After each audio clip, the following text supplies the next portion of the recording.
Hello everyone, this is आकाश वांगडाले और आप सभी देख रहे हैं आपका अपना चैनल जिसका नाम है मैग्नेट ब्रेन्स हिंदी, जहां पर आपको मिलती है क्वालिटी कंटेंट एजुकेशन बिल्कुल फ्री ऑफ कॉस्ट। मतलब ये कि यहां पर वेबसाइट पर आने के बाद, ऐप डाउनलोड करने के बाद या यूट्यूब चैनल पर आने के बाद आपको कोई रजिस्ट्रेशन नहीं कराना है, कोई कूपन नहीं खरीदना है और कोई पैकेज नहीं खरीदना है। हमारा सिर्फ एक ही उद्देश्य है, शिक्षित भारत विकसित भारत। स्टूडेंट्स, मैं आप लोगों को पढ़ा रहा हूं कक्षा 10वीं की रसायन विज्ञान, जिसमें हम बात कर रहे हैं आज हमारा जो अध्याय क्रमांक 1 है। आपको पता है कि इसमें बहुत सारी रासायनिक अभिक्रियाएं हैं, तो इसमें आज हम सिर्फ रासायनिक अभिक्रियाओं के बारे में बात करेंगे। इसमें हम दूसरे प्रकार के जो सवाल हैं उसके जवाब नहीं देंगे। बात समझ में आई है? इट मीन्स व्हाट कि मैग्नेट ब्रेन्स हिंदी आप लोगों के लिए रिएक्शन सीरीज लेकर आया है और इस रिएक्शन सीरीज में हम 1 बाय 1 हर चैप्टर के जो रिएक्शन है उसको कवर करेंगे। बात समझ में आ गई? तो चलते हैं हमारे अध्याय क्रमांक 1 की तरफ, जिसका नाम है रासायनिक अभिक्रियाएं एवं समीकरण, और यहां से लगाते हैं बहुत सारे क्वेश्चंस। बात समझ में आ गई? चलिए शुरू करते हैं और देखते हैं भाई पहला जो सवाल है हमारा वो क्या है। अच्छा, एक और चीज, अब क्योंकि जैसा कि मैं हमेशा करवाता हूं जब क्वेश्चंस करवाता हूं, तो क्वेश्चंस के करवाते के टाइम मैं आप लोगों से कॉन्सेप्ट जो है उसके भी डिस्कशन करता हूं। बात समझ में आ रही है? तो अभी हम क्वेश्चंस भी लगाएंगे, कॉन्सेप्ट भी डिस्कस करेंगे और इस तरीके से जो है आपका रिवीजन भी होता रहेगा और मजा आ जाएगा। बात समझ में आ गई? चलिए भाई, तो पहले जो क्वेश्चन है इसमें बात हो रही कि क्या होगा यदि मैग्नीशियम के रिबन को वायु में दहन किया जाएगा। एक और बड़ी इंटरेस्टिंग चीज है, ये सिर्फ यहां पर मैं आपको रिएक्शंस याद नहीं करवाने वाला हूं, आपको रिएक्शन के पीछे छुपे हुए कॉन्सेप्ट से मैं रूबरू करवाऊंगा, जिससे ये होगा कि सारे के सारे जो कॉन्सेप्ट्स हैं वो आपके दिमाग के अंदर बढ़िया तरीके से हो जाएंगे फिट। बात समझ में आ गई? चलिए, तो क्या होगा जब मैग्नीशियम के रिबन को वायु में दहन किया जाता है। अब एक और चीज देखो, जैसा कि आपको पता है कि दहन के लिए हमें ऑक्सीजन की जरूरत होती है, तो जब बात वायु की होती है तो वायु में तो भाई सबसे ज्यादा क्या है आपकी नाइट्रोजन है, और क्या है तो ये आपकी ऑक्सीजन है, और क्या है तो बाकी गैसें हैं। तो जब वायु में दहन करवाया जाता है तो नाइट्रोजन अभिक्रिया नहीं करती है, अभिक्रिया जो है वो सिर्फ आपकी ऑक्सीजन करेगी। और किसके साथ करेगी? तो ये करेगी मैग्नीशियम के रिबन के साथ में। बात समझ में आ गई? मतलब ये कि जब आप वायु से अभिक्रिया कराओगे तो वायु बेसिकली वो अभिक्रिया नहीं करती, उसके अंदर जो ऑक्सीजन होती है ना वो अभिक्रिया करती है। बात समझ में आ गई? बड़ी ही सिंपल सी कहानी थी जो मुझे आपको सुनानी थी, राइट? तो ध्यान से देखिएगा। अब ऑक्सीजन जब मैग्नीशियम से अभिक्रिया करेगी तो होगा क्या भाई, मैग्नीशियम ऑक्सीजन के साथ मिलकर करेगा MgO, राइट? मैग्नीशियम ऑक्सीजन के साथ मिलकर बनाएगा आपका MgO और ये होगा आपका मैग्नीशियम ऑक्साइड। अब ये जो अभिक्रिया है इसको हम अलग अलग नाम से जानते हैं। बात समझ में आ रही है? इसको हम अलग अलग नाम से जानते हैं। सबसे पहले इसका आंसर देख लेते हैं। यह मैग्नीशियम ऑक्साइड का चूर्ण है, चमकदार श्वेत लौ के साथ मैग्नीशियम रिबन का दहन होता है और यह चूर्ण में परिवर्तित हो जाता है। अब ध्यान से देखो, अब मेरे को एक बात बताओ, जैसा कि मैंने कहा कि रिवीजन भी करवाऊंगा तो करवा रहा हूं ना, ध्यान से देखिए ना। क्या यहां पर दो अभिकारक मिलकर एक उत्पाद का निर्माण कर रहे हैं? जी हां।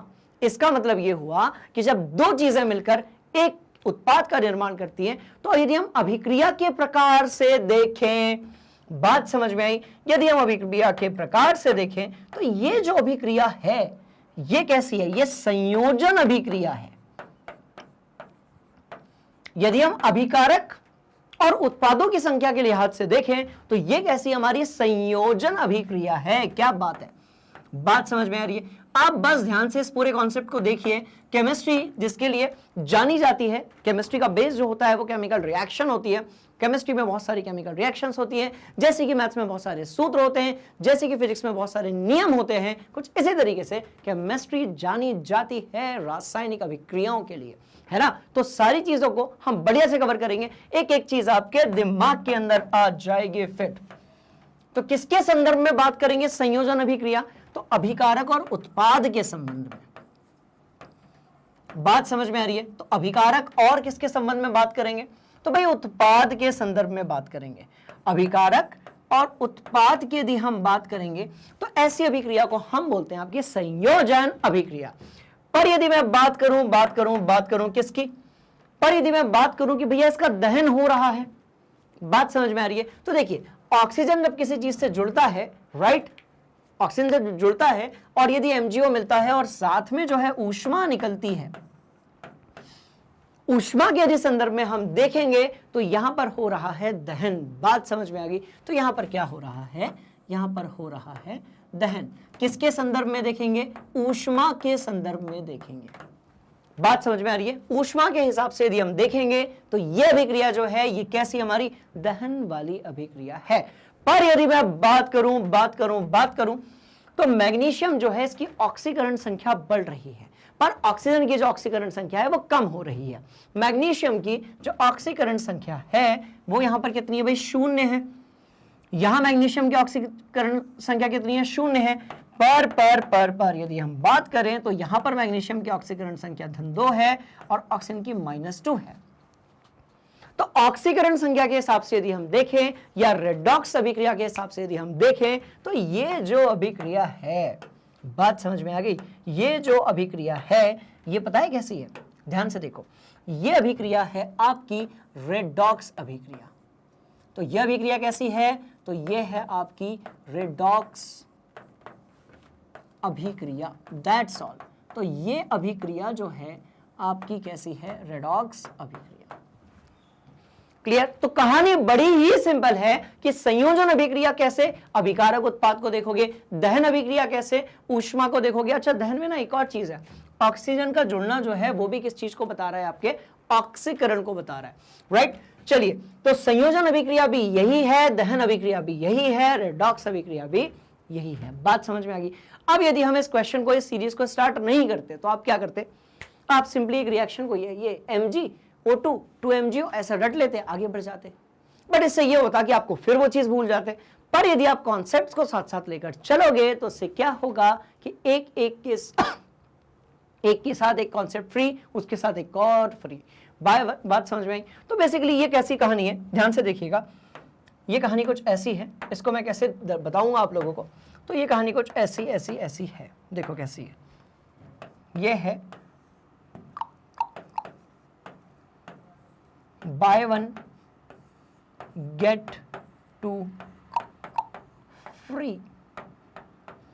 तो ये जो कहानी है स्टूडेंट्स, ये कैसी हमारी buy one get two free. इसका मतलब ये हुआ कि एक कॉन्सेप्ट के बारे में बात हुई थी, दो और कॉन्सेप्ट्स हम अंदर से निकाल कर ले आए। ठीक है, नोट कर लो, बहुत सिंपल क्वेश्चन था। ठीक है, चलिए अब जैसा कि आपका नोट हो चुका है, चल रहे अगले सवाल की तरफ। इसको यहां से हटाना होगा और जाना होगा थोड़ा सा आगे। क्या होता है जब लेड नाइट्रेट के घोल में पोटेशियम आयोडाइड का घोल मिलाया जाता है? अब सवाल पैदा होता है, सर हम कैसे बताएंगे कि लेड नाइट्रेट क्या है, या फिर हम कैसे बताएंगे कि पोटेशियम आयोडाइड क्या है? तो ध्यान से देखिएगा। आप मेरे को पहले ये बताओ कि यदि आप रसायन की बात करोगे, केमिस्ट्री की बात करोगे, तो वहां पर होंगे हमारे पास बहुत सारे केमिकल्स। कैसे? देखो, sulphuric acid, hydrochloric acid, sodium nitrate, potassium nitrate, calcium carbonate, zinc sulphate, copper nitrate, ammonium chlorate, ammonium carbonate, ammonium sulphate. ये सारी चीजों को हम पढ़ते हैं कहां पर? भाई हमारी रासायनिक विज्ञान में। बात समझ में आई? तो कैसे आप बताओगे कि PbNO3 यही होता है? आप कैसे बताओगे कि लेड नाइट्रेट जो होता है वो PbNO3 होता ही होता है? बात समझ में आ रही है? तो इसके लिए क्या करेंगे? बड़ी सिंपल सी कहानी है। इसके लिए मैं आप लोगों को एक बढ़िया चीज बता रहा हूं, ध्यान से देखिएगा। ठीक है, इसके लिए मैंने क्या किया, मैं क्या यहां पर मैंने कहा एक काम करते हैं, कुछ तूफानी करते हैं। ये लो, मैं क्या यहां पर मैंने जो है एक तरफ जो है मैंने आयन बना दिया। कौन सा? एक तरफ मैंने धनायन बना दिया, थोड़ा ऊपर बनाते हैं इसको। एक तरफ मैंने धन आयन वाले बना दिए और एक तरफ मैंने बना दिए सारे के सारे ऋण आयन वाले। बात समझ में आ रही है? एक तरफ मैंने धन आयन वाले बना दिए और एक तरफ बराबर है क्या? पक्का? हाँ, लगभग बराबर है। चलिए चलिए चलिए चलिए चलिए चलिए, एक तरफ मैंने धनायन वाले बनाए, एक तरफ वाले मैंने ऋण आयन वाले बनाए। अब करना कुछ नहीं है, आपको धनायन और ऋणायन वाली जो कहानी है वो बस याद रखनी है। और उसके बाद देखो, क्योंकि अब जब हम ये सवाल लगाएंगे तो हमारे सामने बार बार ये चीजें आएंगी, lead nitrate, potassium iodide, sodium carbonate, zinc sulphate. तो घबराना नहीं है, बस 5 मिनट मेरी बात ध्यान से सुनिए। मैं ये सारी चीजों को बनाना आप लोगों को सिखाता हूं, जस्ट 5 मिनट। बात समझ में आ गई? देखो कैसे, ध्यान से देखो भाई। एक तरफ जो है हम धन आयन बनाने वाले हैं, तो जहां पर हम धन आयन बनाने वाले हैं राइट, उसको हम इधर पे लिख देते हैं। चलो, धनायन कौन से होंगे? तो जो धातुएं होती हैं वो आपकी सामान्यतः धन आयन बनाती हैं। कैसे?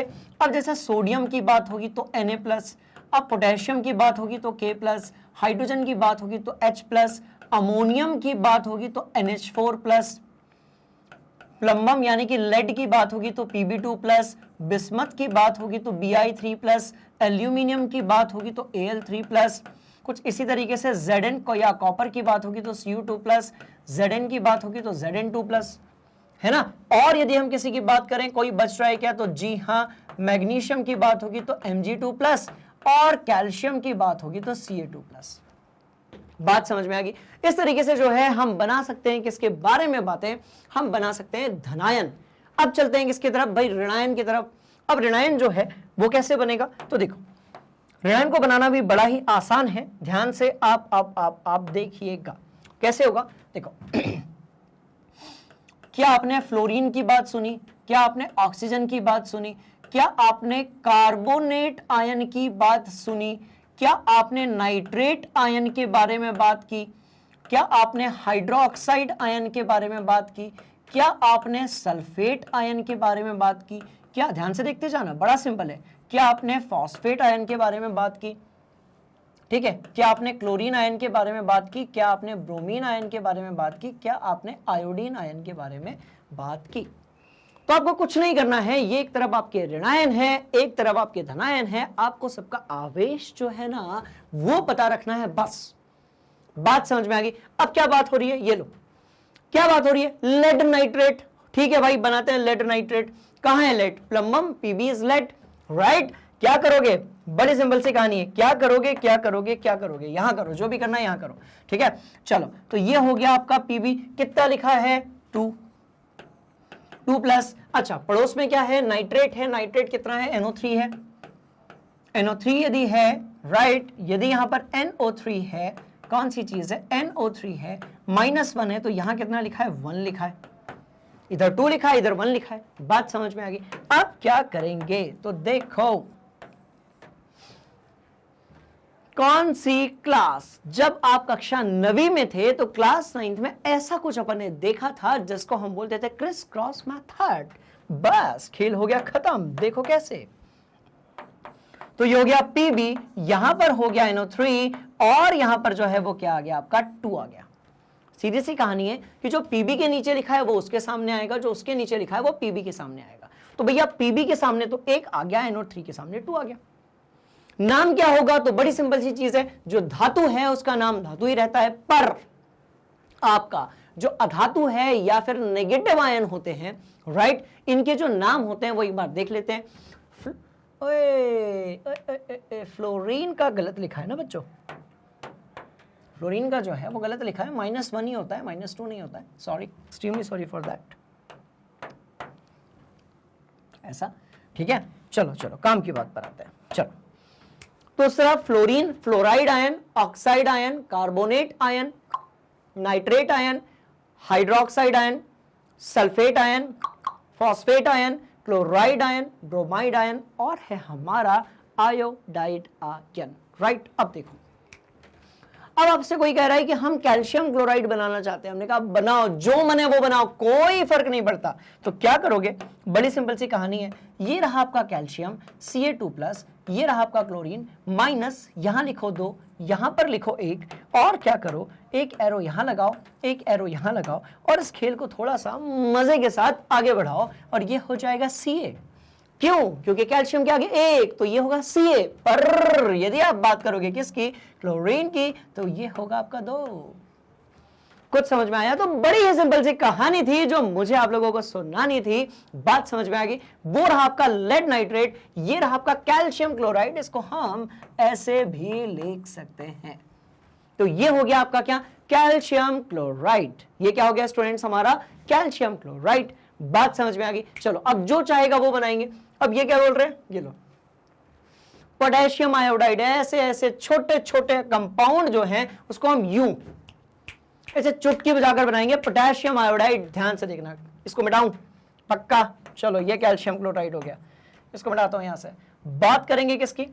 पोटेशियम आयोडाइड की। मैंने क्या कहा, बस 5 मिनट में ये कॉन्सेप्ट सीख लीजिए, दोबारा कभी कोई दुख दर्द दिक्कत नहीं जाएगी। अब देखो खेल, अब इस खेल में हम थोड़ा और आगे बढ़ते हैं और बात करते हैं कि इसकी पोटेशियम की, इसके ऊपर +1 लिखा हुआ है, आयोडीन के ऊपर -1 लिखा हुआ है।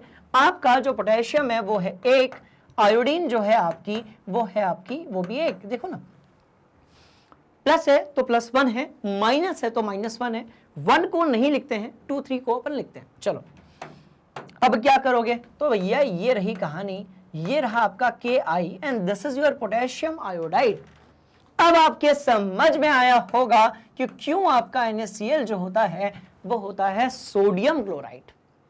बात समझ में आ गई, ये खेल पूरा देख लिया, ठीक है। अब आपको जो मन करेगा वो बनाओगे, ठीक। चलो, तो यहां तक की कहानी यदि आपको क्लियर है तो आप इसे अपनी कॉपी में नोट कर लीजिए, हम जो चाहेंगे वो बना सकते हैं, घबराने वाली कोई भी बात नहीं है। चलो, यदि आप कक्षा 11वीं में होते तो मैं आपको यह भी बताता कि कैसे इन आयनों से आप आबंधनों की संख्या निकाल सकते हो, आप बंध जो है उसका प्रकार निकाल सकते हो। ये सारी चीजों को निकालना, समझना, बनाना, डिजाइन करना बड़ा ही आसान है। क्लियर हो गई कहानी? चलिए, तो इस तरीके से ये सारी चीजें क्लियर हो चुकी हैं। इसको हम यहां से हटा देते हैं, इसको तो नहीं हटाऊंगा यहां से मैं, बात समझ में आ गई? चलो, क्योंकि ये सारे के सारे जो आयन्स हैं स्टूडेंट्स, ये अभी आपकी काम आने वाले हैं, है ना। तो इसके लिए काम करते हैं, रुको, ये देखो,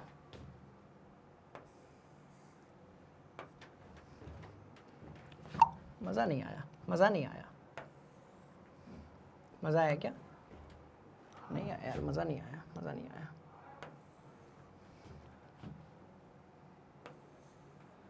चलो देख लेंगे, अभी ड्राइंग की क्लास नहीं चल रही है, पर देख लेंगे, ठीक है।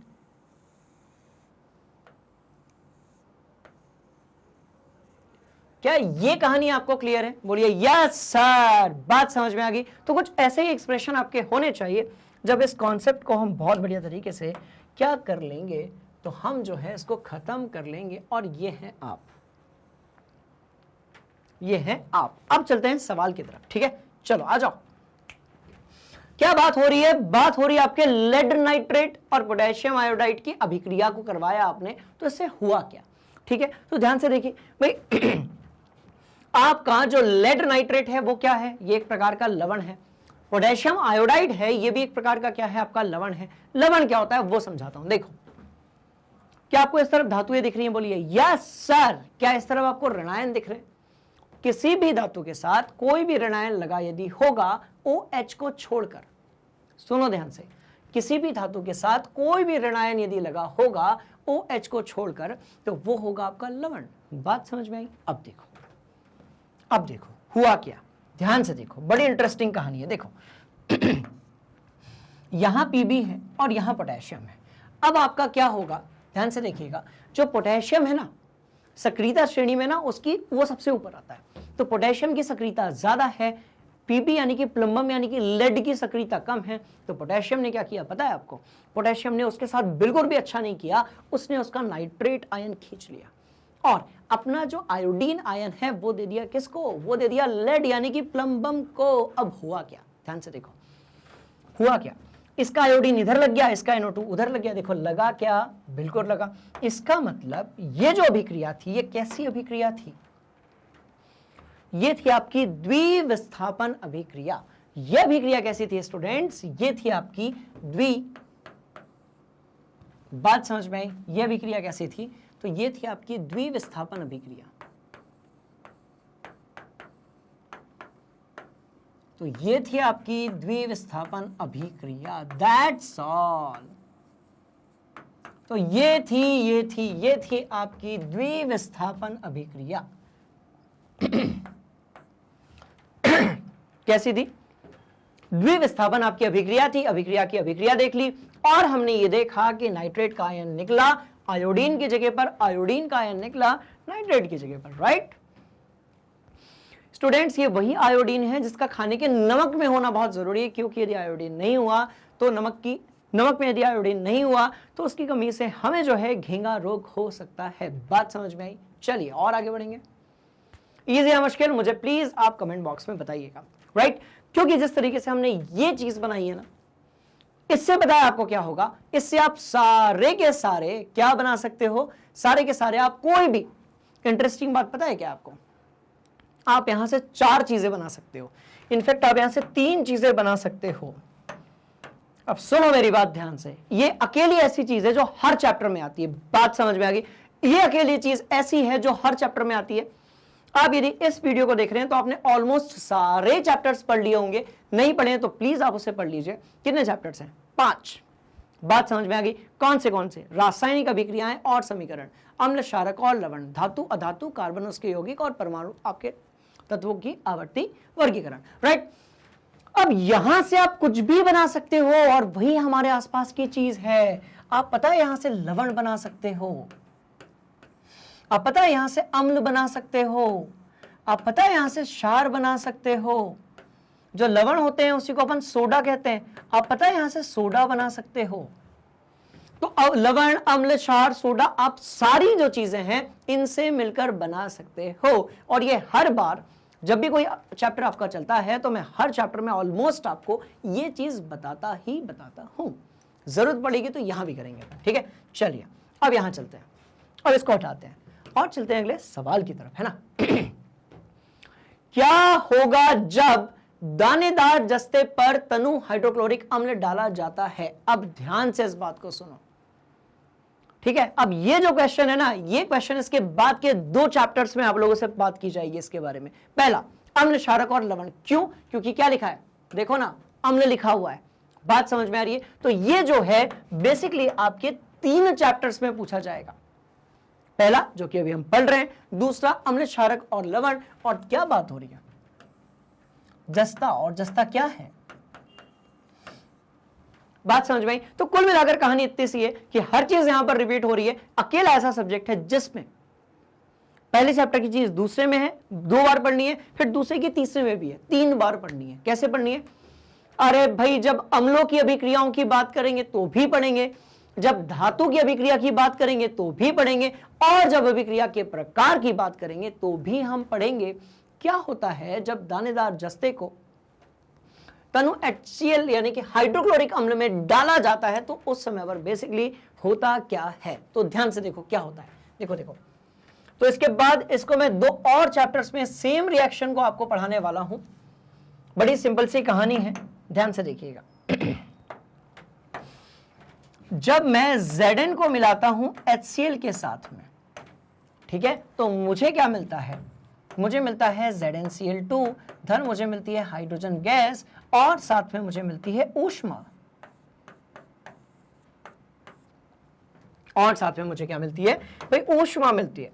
और यदि मैं यहां पर 2 लगा देता हूं तो अब ये जो रासायनिक अभिक्रिया है, इसका जो समीकरण है वो कैसा हो चुका है? संतुलित हो चुका है। बात समझ में आई? अब यदि आप ध्यान से देखेंगे तो ये हुआ क्या, ठीक है।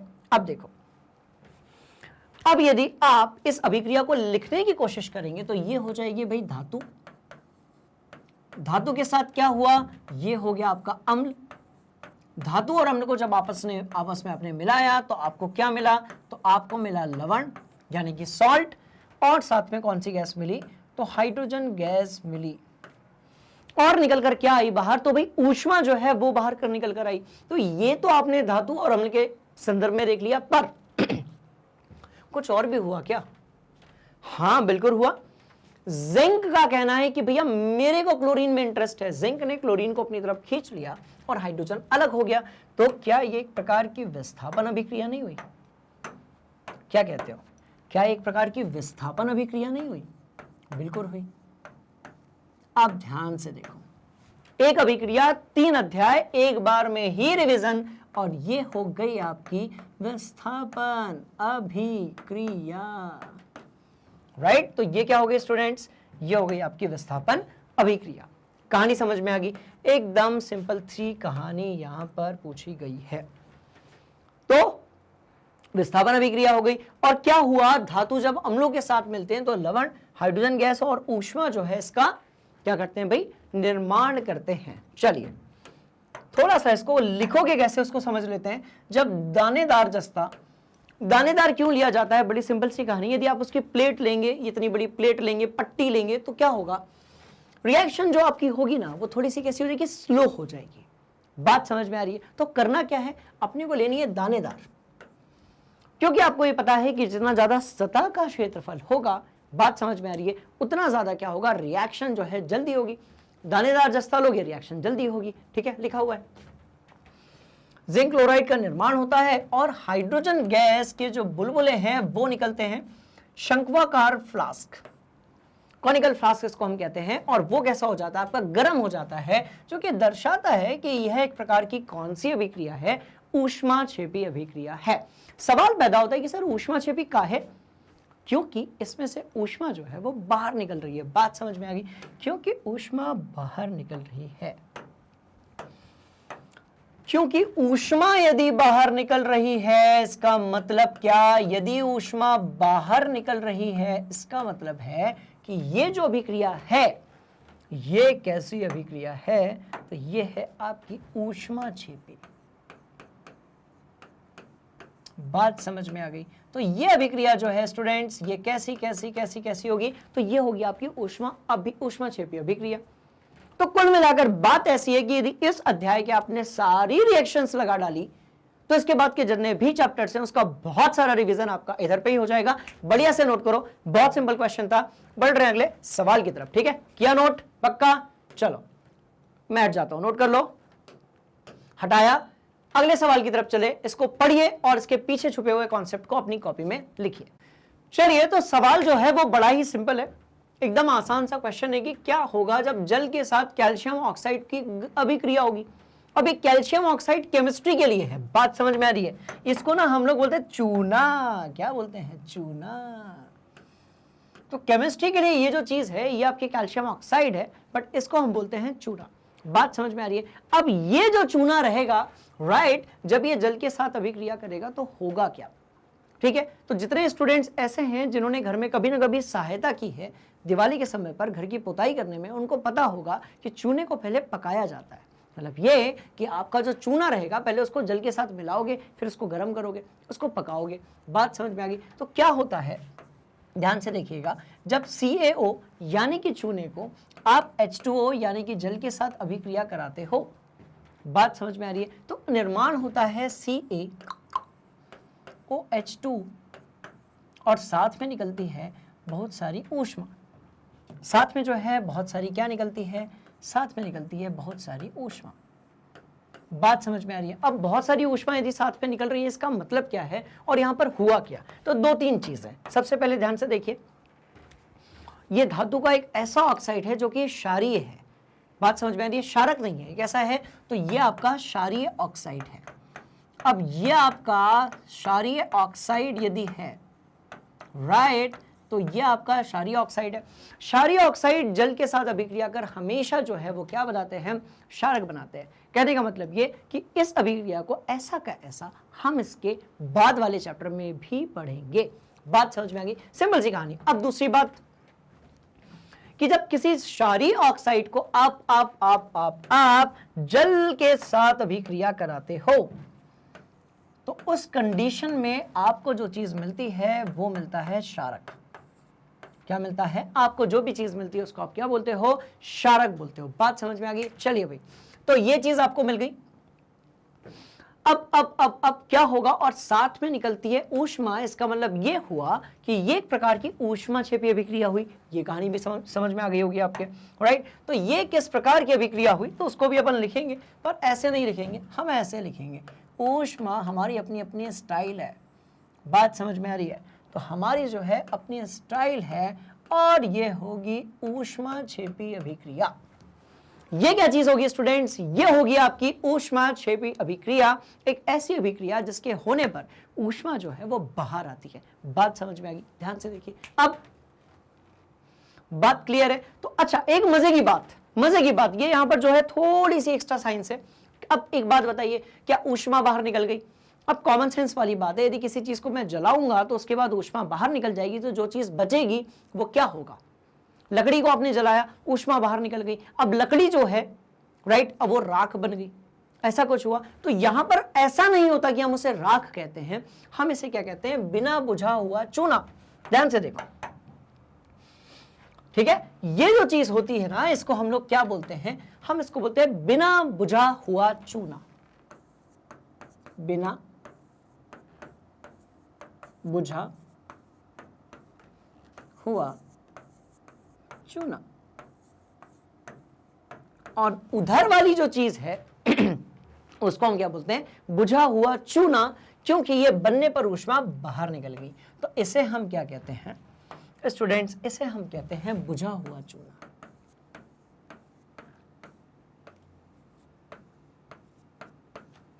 इसे हम कहते हैं बुझा हुआ चूना। बात समझ में आ रही है? तो इस तरीके से जो है एक ही अभिक्रिया में पता नहीं हमने क्या क्या सीख डाला, और जो भी सीखा वो पूरा आपके समझ में आया होगा। यदि नहीं आया, क्या करने का, कमेंट बॉक्स वहां पर जाकर क्वेश्चन पुट कीजिए, मैं उधर पर ही आपको सॉल्व करवाऊंगा, ठीक है ना। चलो, तो बात बड़ी सिंपल है कि भैया अभिक्रिया का प्रकार ऊष्माक्षेपी होगा। एक क्षारीय ऑक्साइड जब जल के साथ मिलेगा तो क्षार का निर्माण होगा। साथ में आपको जो है बिना बुझा हुआ चूना क्या होता है ये पता चल गया, इसी को हम चूना कहते हैं। साथ में आपको ये क्या मिल गया, चूने का पानी मिल गया, जिसको आप कैल्शियम हाइड्रोक्साइड कहते हो, जिसको आप एक क्षारक कहते हो, जिसको आप एक स्लैग्ड लाइम जैसा कुछ कहते हो। और क्या मिला आपको, बुझा हुआ चूना, ठीक है। चलो तो क्या होगा जब ये अभिक्रिया होगी, तो हमें बहुत सारा कॉन्सेप्ट क्लियर होगा और बहुत सारा हमारे समझ में आएगा। बात समझ में आ गई स्टूडेंट्स? नोट करो, सिंपल सी कहानी है। चल रहे हैं अगले क्वेश्चन की तरफ, ठीक है।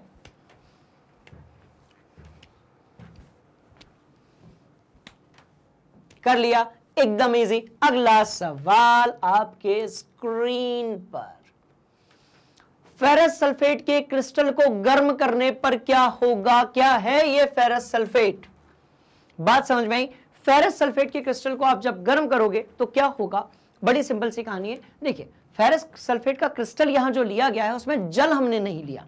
आप याद करो, हम एक क्रिस्टलाइजेशन के जल की बात करते थे। आप याद करो ये वाली चीज, याद करो, मैं लिखता था CuSO4 और मैं यहां पर लिखता था 5H2O।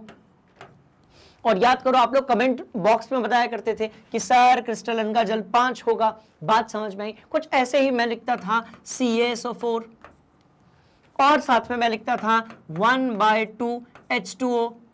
और आप बोलते थे सर ये प्लास्टर ऑफ पेरिस है, जहां पर आपके क्रिस्टलन का जो जल है वो आधा होगा। बात समझ में आ गई? जिप्सम में क्रिस्टलन का जल 2 होगा।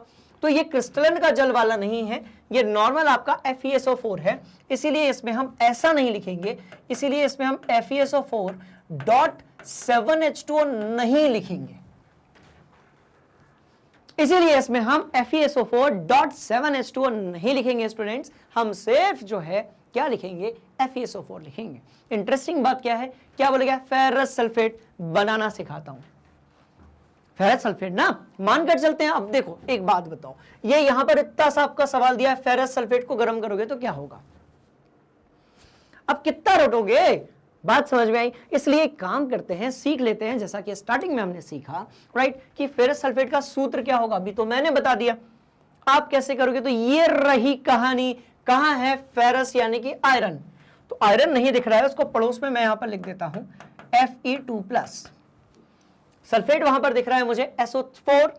भैया ये रहा Fe, यहां पर रहा 2+, ये रहा SO4, यहां पर रहा 2-। कहानी बस इतनी सी है कि मुझे यहां 2 लिखना है, मुझे यहां 2 लिखना है, मुझे यहां पर ऐसा और यहां पर ऐसा करना है। अब एक समान यदि होते हैं तो 2 या 3 लिखने की जरूरत नहीं है, आप सिर्फ 1 लिख दीजिए, कहानी खत्म हो जाएगी। FeSO4, FeSO4, और यहां पर जाकर जो खेल है वो हमेशा के लिए खत्म हो चुका है, right. So this is ferrous sulphate, this is ferrous sulphate. खत्म, पढ़ लिया। अब गर्म करेंगे। अब इसके क्रिस्टल को यदि आप गर्म करोगे तो क्या होगा? सबसे पहले तो जल बाहर निकलेगा, फिर सिर्फ बचेगा आपका FeSO4।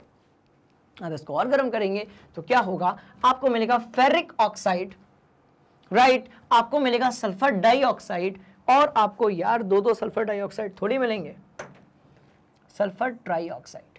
तो आपको मिलेगा सल्फर डाइऑक्साइड और sulphur trioxide, ferric oxide, sulphur dioxide, और मिलेगा सल्फर ट्राइऑक्साइड। इंटरेस्टिंग बात पता है क्या है? ध्यान से सुनो, ये जो दोनों गैसें हैं ना, SO2 और SO3, ये पता है क्या करती है, ये अम्लीय वर्षा पैदा करती है। पता है क्यों करती है? क्योंकि ये दोनों अम्लीय ऑक्साइड हैं। सवाल पैदा होता है, सर ये नहीं नहीं नहीं गड़बड़ हो रहा है सर, आप अभी यहां पर ये CaO को क्षारीय ऑक्साइड कह रहे थे, बात समझ में आई। फिर अभी आप जो है यहां पर इसको अम्लीय ऑक्साइड कह रहे हो, ऐसा कैसे? समझाओ कहानी। बिल्कुल समझाऊंगा। यहां पर देखो क्या हुआ, ध्यान से देखो। हमेशा एक चीज याद रखेंगे, जब भी बात हम धातु ऑक्साइड की करेंगे, किसकी बात करेंगे स्टूडेंट्स? हम बात करेंगे धातु ऑक्साइड की, ठीक है ना? हम बात करेंगे किसकी? धातु ऑक्साइड। तो आपका जो धातु ऑक्साइड है वो कितने प्रकार के होंगे? तो ये आपके 2 प्रकार के होंगे। पहला, ठीक है, ये कैसे होंगे? क्षारीय होंगे। कैसे क्षारीय होंगे? जो क्षार का निर्माण करेंगे, जैसे कि CaO, जैसे कि Na2O।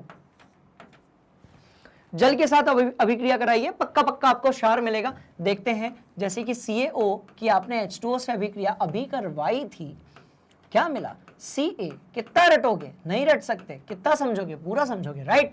और Na2O की करवाई थी आपने, याद करो। Na2O की जब आप H2O के साथ अभिक्रिया करवाओगे, यार इतना कंजूसी काहे करना, ऊपर लिख रहे हैं, बात समझ में आई। Na2O की जब आप H2O के साथ में करवाएंगे तो आपको क्या मिलेगा? तो आपको मिलेगा Na2NaOH, 2NaOH। बात समझ में आ गई भाई? एक ऑक्सीजन इत्थे, एक उत्थे, इत्थे एक ऑक्सीजन, उत्थे एक ऑक्सीजन, और 2 आपके साथ क्या है? हाइड्रोजन है। तो इस तरीके से हमें 2NaOH मिलेगा। अब एक बात बताओ, ये दोनों जो चीजें आपको दिख रही हैं, क्या ये दोनों ही चीजें हैं? ये जो दोनों चीजें आपको दिख रही हैं, क्या ये दोनों ही चीजें जो हैं, राइट, ये आपकी एक प्रकार का क्षार नहीं है? बिल्कुल है, इसलिए हम इनको क्षारीय ऑक्साइड कहते हैं। या तो ये कैसे होते हैं? उभयधर्मी होते हैं, या तो ये कैसे होते हैं भाई? उभयधर्मी होते हैं। हम इसका मतलब क्या होता है, राइट? तो उभयधर्मी का मतलब क्या होगा? ध्यान से देखिएगा, जो अम्ल और क्षार दोनों के साथ अभिक्रिया करते हैं, जैसे कि Al2O3, या फिर यदि आप बात करेंगे तो अब धातु ऑक्साइड हो गया ना, अब किसकी बात करेंगे? अधातु ऑक्साइड की। चलो, अब बात हो रही है अधातु ऑक्साइड की। अब ये जो आपके अधातु ऑक्साइड होते हैं, ये हमेशा कैसे होते हैं भाई? क्षारीय हो गया, उभयधर्मी यानी कि दोनों हो गया। अब क्या बच्चा? तो ये बच्चा आपका अम्लीय। तो ये कैसे होते हैं? आपके अम्लीय होते हैं, जैसे कि देखो, जैसे कि ध्यान से देखो, SO2 साथ में है SO3 और है NO2। इनकी जल से अभिक्रिया कराइए, आपको मिलेगा अम्ल। कैसे मिलेगा? बताता हूं, देखो। तो यदि मैं H2O की अभिक्रिया कराता हूं, सॉरी, यदि मैं SO3 की अभिक्रिया कराता हूं H2O के साथ में, तो 2 हाइड्रोजन है, तो भाई उसको तो मैंने यहां पर लिख दिया। अब सल्फर मेरे पास 1 है, तो उसको भी मैंने लिख दिया। पर मेरे पास ऑक्सीजन 3 और 1 कितने हैं? 4 है। बात समझ में आ गई? तो यही कहानी थी जो मुझे आपको सुनानी थी। क्या कहा था मैंने? कि मैं रिएक्शन के साथ साथ पूरा चैप्टर जो होगा ना, उसकी धज्जियां उड़ा देंगे मिलकर स्टूडेंट्स। बात समझ में आ रही है? देखो, तो धातु ऑक्साइड मिल गया, अधातु ऑक्साइड मिल गया। नोट किया जाए, कहानी आपके सामने है, राइट? कर लो, कर लिया? पक्का? हट गया मैं। चलिए भाई, अब यहां चलते हैं।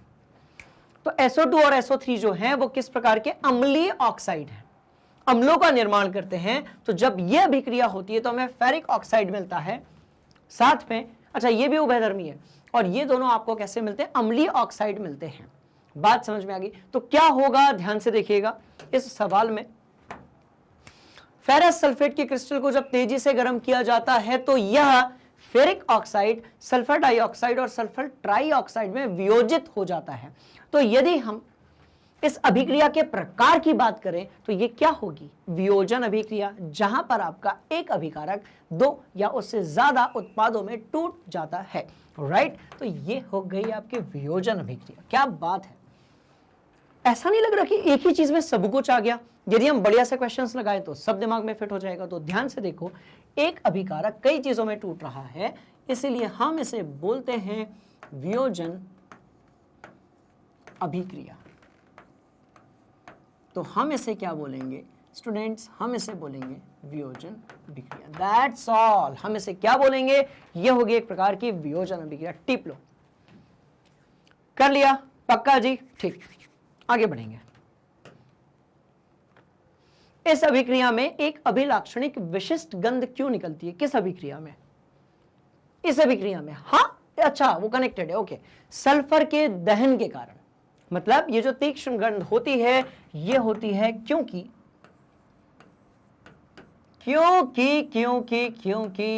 SO2 और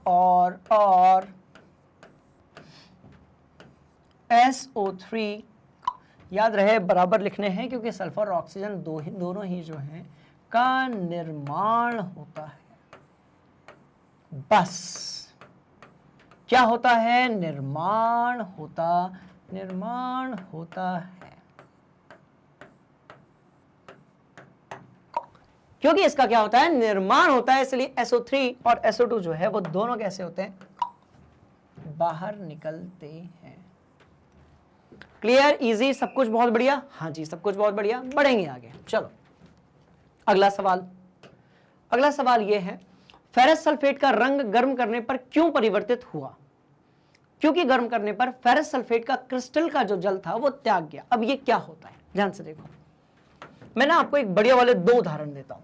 जब आपने क्या किया, FeSO4.7H2O को, अभी जो मैंने बताया था, हमने क्या किया, इसका हैप्पी बर्थडे बना लिया। कैसे बनाएंगे हैप्पी बर्थडे? तो गर्म करेंगे। ये लो,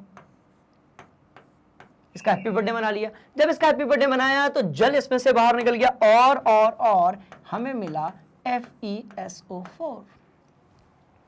हमने जब गर्म किया इसको तो भाई इसमें से जल का जो अणु है वो बाहर निकल गया और हमें क्या मिला? हमें मिला FeSO4। तो रंग क्या होगा? परिवर्तित हो जाएगा। कैसे होगा? एक उदाहरण और लेते हैं, बात समझ में आई? ये देखो बढ़िया वाला उदाहरण। क्या दिख रहा है आपको?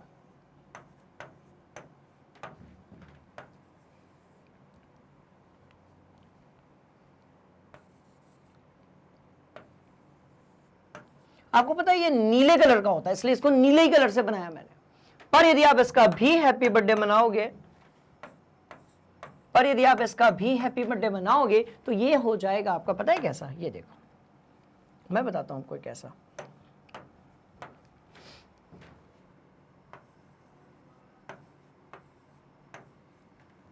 बात समझ में आ गई? अब ये मत कहना कि CuSO4 बन रहा है। स्टूडेंट्स, कहानी ये है कि वो सफेद कलर का हो जाएगा।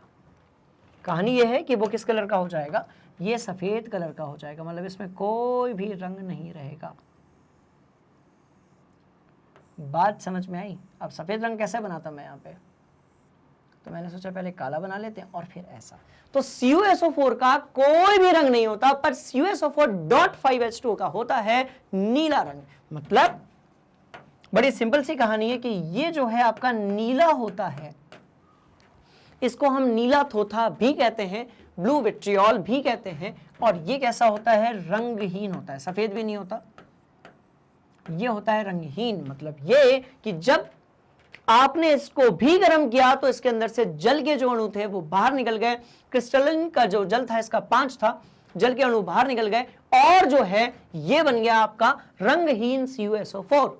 बात समझ में आ गई? तो ये थी बड़ी ही सिंपल सी कहानी। मतलब कि क्रिस्टलाइजेशन का जो जल है, क्रिस्टलीकरण का जो जल है या क्रिस्टल का जो जल है, जब वो बाहर निकलेगा तो क्या हो जाएगा? रंग बदलेगा। तो क्या होगा? रंग बदलेगा। फिर भी यदि आपको बहुत सारा डाउट है, बिल्कुल परेशान मत होइए। मैंने क्रिस्टलन का जल इस टॉपिक पर एक पूरी डिटेल वीडियो बनाई है। इस पर इस क्लास में जो है हमने एक एक करके क्रिस्टलन के जल के उदाहरण देखे थे और बहुत सारे कॉन्सेप्ट को समझा था। नोट करो, बढ़ेंगे आगे। कर लिया नोट? एकदम सिंपल? पक्का जी? ठीक है जी, बताएंगे क्या होता है जब लेड नाइट्रेट को गर्म किया जाता है। फिर वही किसी पिटी बात, अब ये चैलेंज कर रहे हैं हमको उल्टी सीधी बात करके।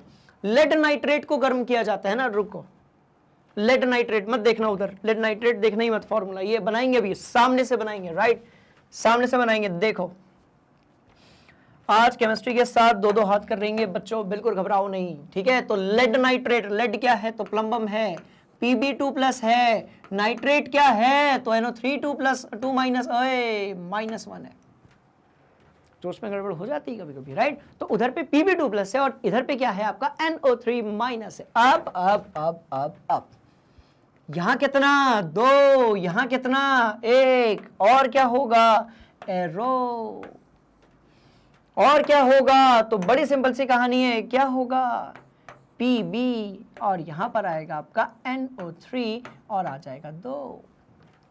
बात समझ में आई, मतलब ये जो पूरा NO3 है उसके आगे 2 लगेगा, ये होगा आपका लेड नाइट्रेट। बात समझ में आ गई। सारी तैयारी को इतने बढ़िया तरीके से करेंगे स्टूडेंट जब तक आपका एक्सप्रेशन ऐसा नहीं हो जाता है ना।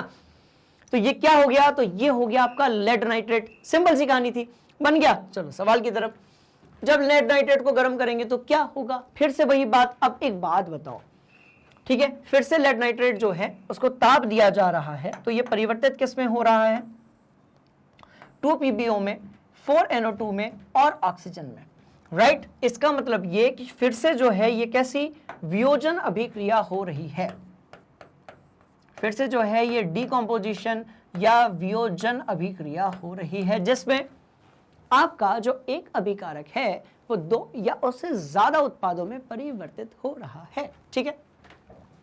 अब लेड नाइट्रेट को गर्म करने पर तीक्ष्ण गण वाले भूरे रंग का धुआं उत्सर्जित होता है, जो नाइट्रोजन डाइऑक्साइड का धुआं है। ओके, अभिक्रिया इस प्रकार से होती है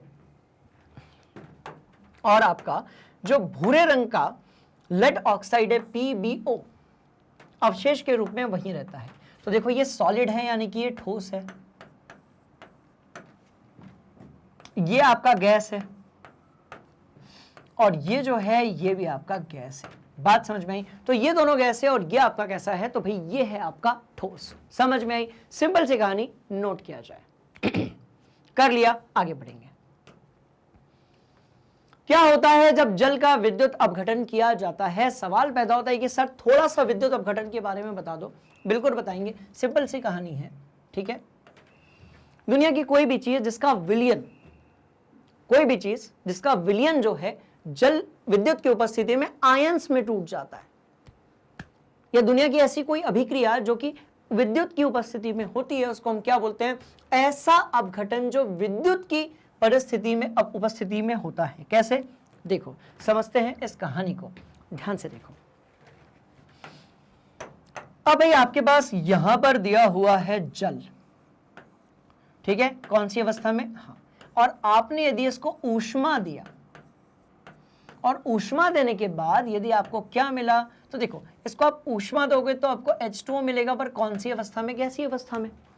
पर यदि आप क्या लेते हो, H2O लेते हो, कौन सी अवस्था में, द्रव अवस्था में, और आप यदि इसको विद्युत देते हो,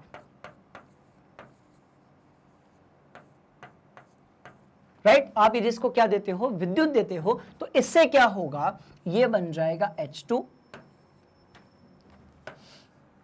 और क्या बन जाएगा आपका O2।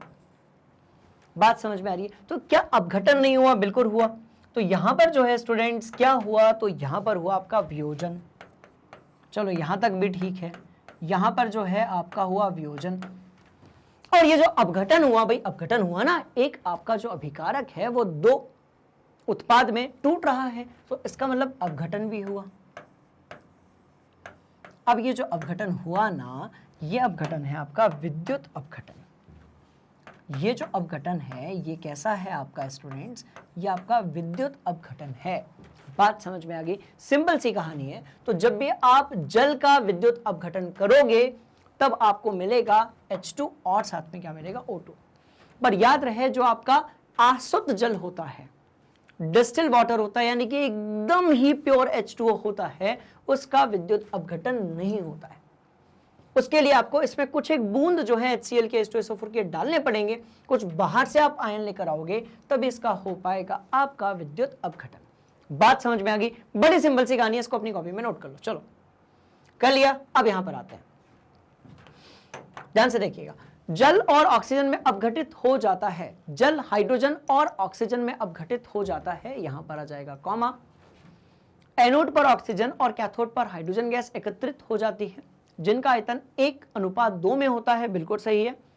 हाइड्रोजन गैस पॉप आवाज के साथ प्रज्वलित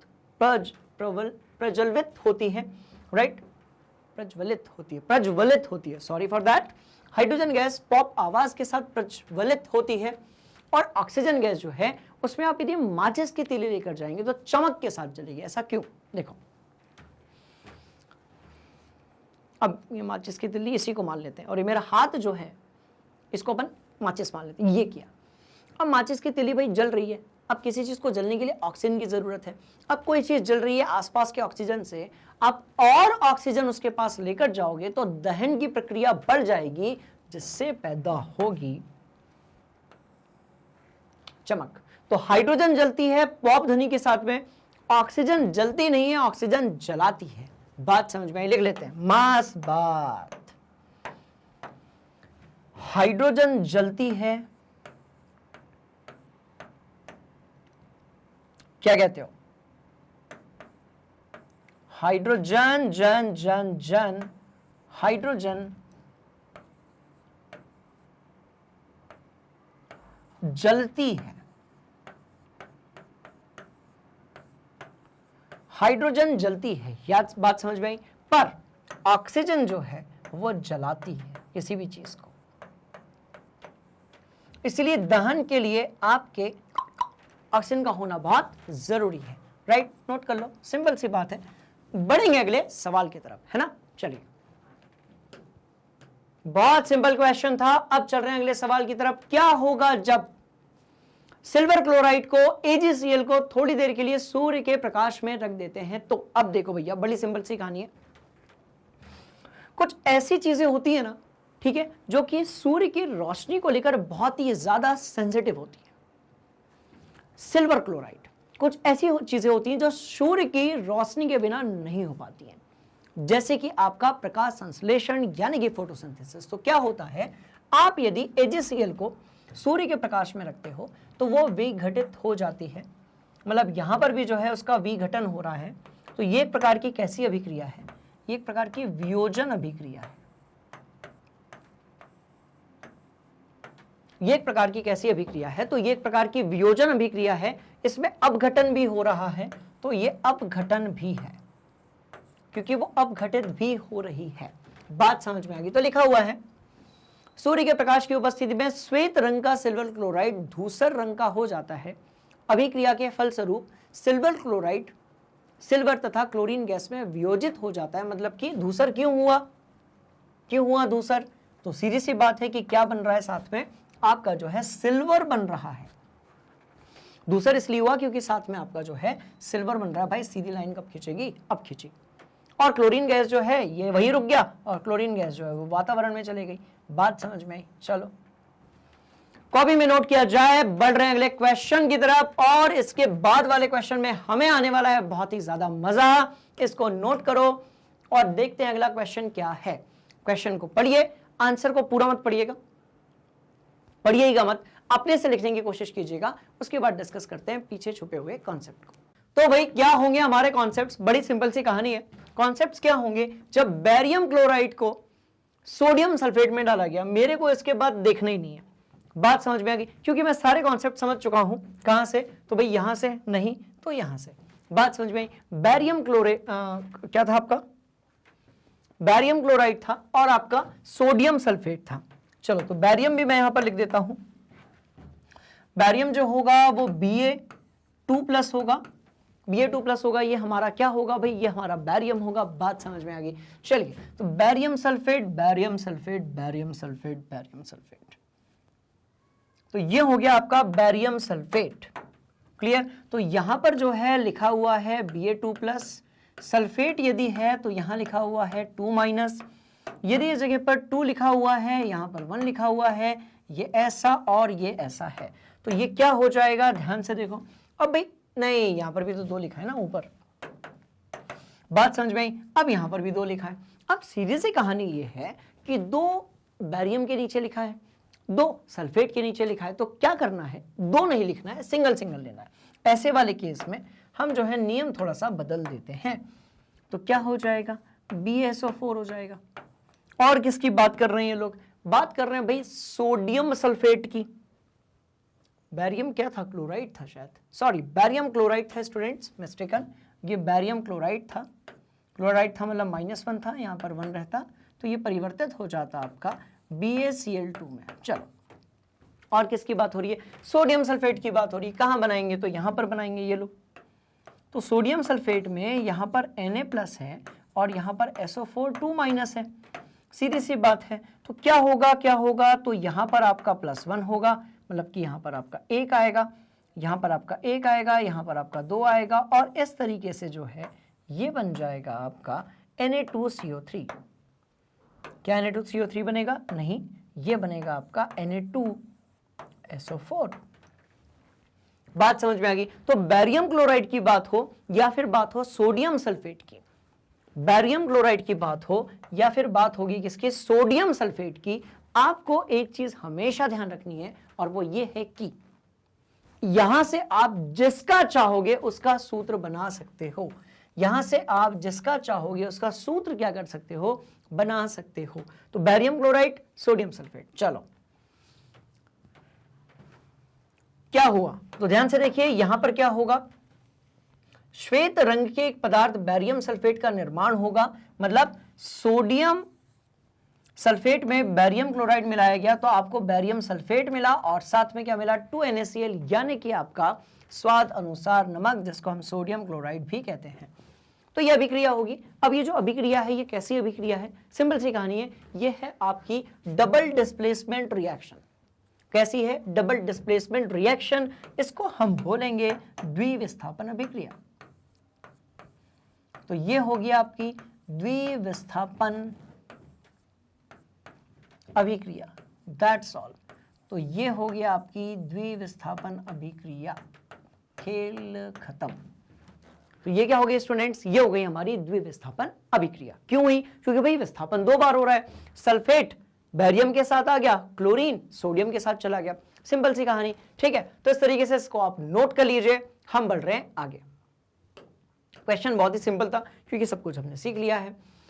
निम्नलिखित रासायनिक अभिक्रियाओं के लिए संतुलित समीकरण देना है, हाइड्रोजन और क्लोरीन, हाइड्रोजन क्लोराइड, बड़ी सिंपल सी कहानी है। हाइड्रोजन H2 के रूप में रहता है, क्लोरीन H2 के रूप Cl2 के रूप में रहता है, और ये बना लेता है 2HCl। पहली बात। दूसरी बात, बैरियम क्लोराइड, एल्यूमिनियम सल्फेट। अब एक बात बताओ, इसको जानते हो, हंसता मुस्कुराता चेहरा। स्टूडेंट्स ट्रस्ट मी, ये जो चीज अभी हम पढ़ रहे हैं ना, जिससे हम किसी भी चीज के सूत्र को देखकर उसका नाम और नाम को देखकर उसका सूत्र बना सकते हैं, इसको आप 11वीं और 12वीं के विद्यार्थियों को भी बताइएगा। कोई फर्क नहीं पड़ता, इंग्लिश मीडियम वाले, हिंदी मीडियम वाले, कोई भी है। बैरियम सल्फेट तो बैरियम सल्फेट ही रहेगा, इंग्लिश में बी से स्टार्ट होगा और हिंदी में ब से स्टार्ट होगा। बात समझ में आ गई। तो इसको आप किसी को भी बताइए, बड़ा जनरल टॉपिक है और ऐसा टॉपिक है जो रसायन विज्ञान की दुनिया में आपको बड़ा ही आसान फील कराएगा जब आपको ऐसे क्वेश्चंस आएंगे। तो अब क्या बात हो रही है, बैरियम क्लोराइड। अब एक काम करते हैं, मैंने सबके लिख दिए हैं, इसको अपनी कॉपी में रख लो अपने सब पास लिखकर। अब मैं सीधे सूत्र लिखूंगा और सीधे आंसर लिखूंगा। बात समझ में आ गई। जितनी मेहनत आप लोगों को करनी थी आपने मेरे साथ कर ली, अब समय आ गया है बैठकर बढ़िया से इस मेहनत के फल खाने का। बात समझ में आई। तो एक तरफ धन एक तरफ ऋण, कॉपी में लिख लो, ये कहानी समझा चुका हूं, बढ़ते हैं आगे। Barium chloride, barium chloride, barium chloride. तो बैरियम क्लोराइड क्या होगा, ध्यान से देखो, तो ये होगा BaCl2। बात करेंगे एल्यूमिनियम सल्फेट की, तो एल्यूमिनियम सल्फेट क्या होगा, Al2SO3। मुझे पता है आप लोग बना लेंगे SO, अरे यार 4,3 ऐसा, ठीक है। इसके बाद क्या बनेगा, बैरियम सल्फेट बनेगा, तो वो बनेगा BaSO4, और क्या मिलेगा आपको, तो एल्यूमिनियम क्लोराइड यानी कि AlCl3। कैसे बनाया मैंने, तो क्योंकि मुझे पता है मैं यहां से बना सकता हूं, राइट। और आगे बढ़ेंगे, सोडियम प्लस जल, sodium hydroxide and hydrogen. Sodium क्या होगा, तो यह आपका Na होगा, जल क्या होगा, तो H2O होगा, क्या मिलेगा, तो NaOH मिलेगा। और साथ में कौन सी गैस मिलेगी, तो H2 गैस मिलेगी। बात समझ में आ रही है। चलिए, तो इसको यदि हम बैलेंस करना चाहें तो हम एक काम करते हैं, आगे की तरफ 2 से गुणा कर देते हैं, यहां पर भी 2 से गुणा कर देते हैं और यहां पर भी 2 से गुणा कर देते हैं, तो आपकी अभिक्रिया बैलेंस हो चुकी है। इसको बैलेंस करने की यदि मैं कोशिश करूं तो मुझे क्या करना पड़ेगा, तो बड़ी सिंपल सी कहानी कि मैं यहां 3 लगा देता हूं, मैं यहां पर भी 3 लगा देता हूं, एल्यूमिनियम मेरे पास 2 है, मैं यहां पर 2 लगा देता हूं। देख लो आप बैलेंस हुई कि नहीं, 3 barium 2 aluminium, everything is balanced right now. बात समझ में आ गई, सिंपल सी बात थी। कैसे किया, प्रैक्टिस करके किया, राइट। चलो, तो अब एक बार मेरे साथ सारे क्वेश्चंस लगाओ। तो इसके बाद ये जो आप लोगों का डर होता है ना रसायन विज्ञान को लेकर कि सर केमिकल रिएक्शंस याद नहीं होती, अभिक्रियाएं कैसे याद करें, ये वो, बिल्कुल दिक्कत नहीं है। आप एक बार मेरे साथ सारे सवाल लगा लीजिए, आपके सारे क्वेश्चंस और रिएक्शंस वाले कॉन्सेप्ट बढ़िया तरीके से पूरे हो जाएंगे। ठीक है, चलो कर लिया नोट, सिंपल है कहानी, बढ़ेंगे आगे। क्रॉस चेक कर लो, यहां पर सब कुछ गिवन है बहुत बढ़िया तरीके से। ठीक है, यही तो लिखा था, देखो ना, देखो यही तो लिखा था, यही लिखा था, संतुलित भी था, राइट। अगला सवाल, निम्नलिखित अभिक्रियाओं के लिए उनकी अवस्था के संकेतों के साथ में संतुलित रासायनिक समीकरण लिखिए। फिर वही बात होगी, जल में बैरियम क्लोराइड तथा सोडियम सल्फेट के विलयन अभिक्रिया करके सोडियम क्लोराइड और बैरियम सल्फेट बनाते हैं, अभी देखा है। सोडियम हाइड्रोक्साइड का विलयन हाइड्रोक्लोरिक अम्ल के विलयन से अभिक्रिया करके सोडियम क्लोराइड तथा जल बनाता है। अब ये क्या है, पहली वाली हम देख चुके हैं, दूसरी वाली हम देखने वाले हैं। सोडियम हाइड्रोक्साइड यानी कि बात हो रही है किसकी, एक प्रकार के क्षारक की, किसके साथ मिल रहा है, जल में है। ध्यान से देखिएगा, मैं पहले ना लिख देता हूं, देखो जल में है और किसके साथ मिल रहा है भाई, HCl के साथ मिल रहा है। और क्या बना रहा है, तो बना रहा है NaCl। और क्या बना रहा है, तो NaCl बना रहा है। और क्या बना रहा है, तो जल बना रहा है। तो एक काम करते हैं, सबकी अवस्था जो है वो वहीं पर पटक देते हैं हम लोग भाई। एक्वस, एक्वस का मतलब जलीय, ये भी कैसा होगा, एक्वस, इसका मतलब जलीय। और क्या मिलेगा, सोडियम क्लोराइड, तो सोडियम क्लोराइड जो है ये आपको कैसा मिलेगा, सॉलिड मिलेगा। ठीक है, और ये जो है ये आपको लिक्विड मिलेगा। इस तरीके से जो है हमने अवस्था के संकेत को बढ़िया तरीके से बना दिया है। ऊपर वाली पहले ही कर चुके हैं, नीचे वाली अभी आप अपनी कॉपी में नोट कर लीजिए। पक्का मिटा दूं, और यहां से आप जो ओ के NaCl जो है वो सॉलिड की जगह एक्वस आ जाएगा। यहां से आप बहुत बढ़िया तरीके से सारी चीजों को अपनी कॉपी में नोट कर सकते हो। बात समझ में आ गई। चलिए थोड़ा और आगे बढ़ेंगे। निम्न कथनों को रासायनिक समीकरण के रूप में परिवर्तित कर उन्हें संतुलित कीजिए। आराम से करेंगे। नाइट्रोजन हाइड्रोजन गैस से संयोग कर अमोनिया बनाता है, ये लो H2 के साथ में हमने N2 को मिलाया है और हमने अमोनिया बनाया है। बड़ी सिंपल सी कहानी है। हाइड्रोजन सल्फाइड गैस का वायु में दहन होने पर जल एवं सल्फर डाइऑक्साइड बनता है। तो हाइड्रोजन सल्फाइड गैस क्या होती है, तो भाई H2S गैस होती है। इसको जब आप इससे करते हो तो क्या मिलता है, H2O मिलता है और साथ में SO2 गैस मिलती है। क्या करने का, बड़ी सिंपल सी कहानी है। एक ऑक्सीजन यहां पर है, हाइड्रोजन सल्फाइड गैस का वायु में दहन करने पर यानी O2 के साथ अभिक्रिया कराने पर जल एवं सल्फर डाइऑक्साइड मिलेगी। संतुलित करना है, कर देंगे। चलो भाई एक बात बताओ, कहानी तो सिंपल है ना, इतने सारे क्वेश्चंस लगा लिए हैं। अब आपको एटलीस्ट ये तो पता है ना कि क्या चीज बन रही है, हाइड्रोजन सल्फाइड यही होगा। और नहीं होगा तो यहां देखो, यहां पर हमने सारी चीजों को बढ़िया तरीके से कनेक्ट कर लिया है। बिल्कुल रटने की जरूरत नहीं है, आप अपनी कॉपी से कोई भी चाहे बना सकते हो। ठीक, चलो अब बात आती है बैलेंस करने की। काम करते हैं, यहां लगाते हैं 2, यहां लगाते हैं 2, यहां लगाते हैं या 2 2 2 नहीं, 2 नहीं नहीं नहीं नहीं नहीं, रुको, बैलेंस करना है ना। तो काम करते हैं ना, यहां लगाते हैं 4, यहां भी लगाते हैं 4 और यहां भी लगाते हैं 4। ठीक, 4 हो गया, 2 में नहीं हो पाएगा, नहीं 2 में हो तो जाएगा, 2 में क्यों नहीं होगा, बिल्कुल होगा 2 में। हिट एंड ट्रायल मेथड लगा रहा हूँ बच्चों में, यहाँ पर 2 लगा दिया मैंने, यहाँ पे 2 लगा दिया मैंने, और मैं यहाँ पर जो है 2 लगा देता हूँ।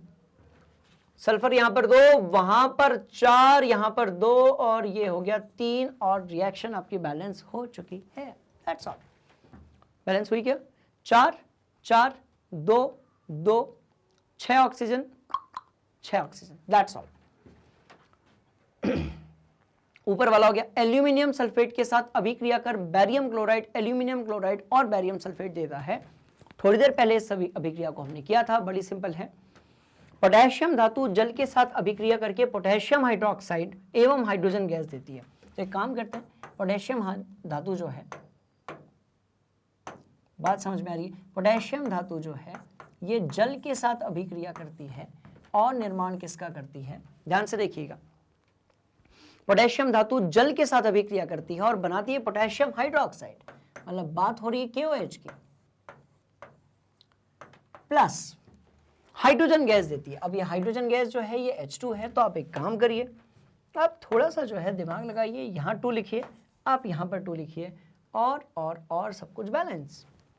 बात समझ में आ गई? तो बहुत सिंपल सी कहानी है। देखो, पोटेशियम धातु जल के साथ अभिक्रिया कर पोटेशियम हाइड्रोक्साइड बना रही है और साथ में क्या बना रही है, हाइड्रोजन गैस बना रही है।